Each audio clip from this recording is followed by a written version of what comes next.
think this is an ugly sight. A logger cutting trees. But in Maine, where the forest is a renewable resource, it's not always considered a good idea to save a tree, says Ted Wright, who's executive director of the Trust to Preserve Northeast Forest Land. Saving trees is good when you're saving the right tree. You take out the old and the nasty ones and leave the good ones for growing stock. We're on a job site in Sydney. Zach Cole appears to be thrashing through the woods in his three-wheel feller buncher. Feller is the traditional term for cutting down a tree. Buncher is the job of skinning and bunching two or more together. I imagined it's wild in the cab. Zach says it's not. It's fairly comfortable. You get a little bit of almost like a seesaw effect when you're cutting the trees, but for the most part, it's quite comfortable. What are you listening to on the radio? Usually I got talk radio, a couple of different pastors I like to listen to. Zach is a certified master logger, a 15-year-old program that was started right here in Maine and has been adopted in 20 states and 3 countries.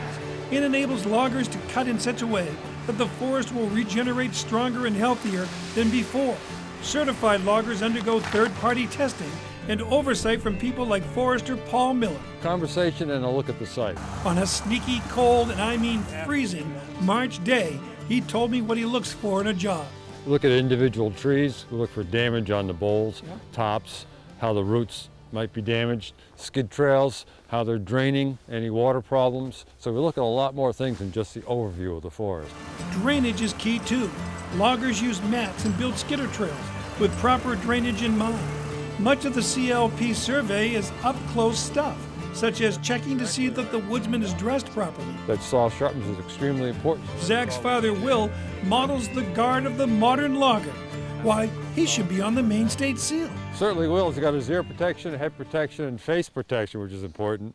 And then the chaps with the ballistic nylon in them, shoes with again, ballistic nylon covering in them. Gloves certainly are helpful to keep your grip. See if I can get the old girl started here. The logger's technique and saw are also checked, as this has been a dangerous business since the days of Paul Bunyan.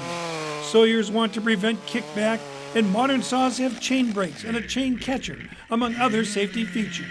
Before Will went to work on this big pine, Ted had shown me how a forester measures a tree's height. So you want to look at the base of the tree. You get a stick that's about as long as your arm, and put one up to your cheek, and then you put the other end at the base of the tree, flip it up, keep the hand still, look up at the top of the stick, and when the top of the stick gets to the top of the tree, that's where the top's going to land.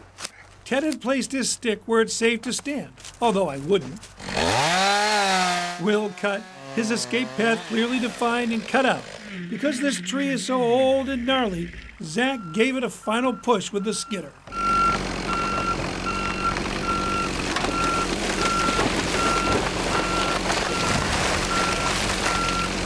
The top of the tree went past our stick by about 4 feet. Is that good?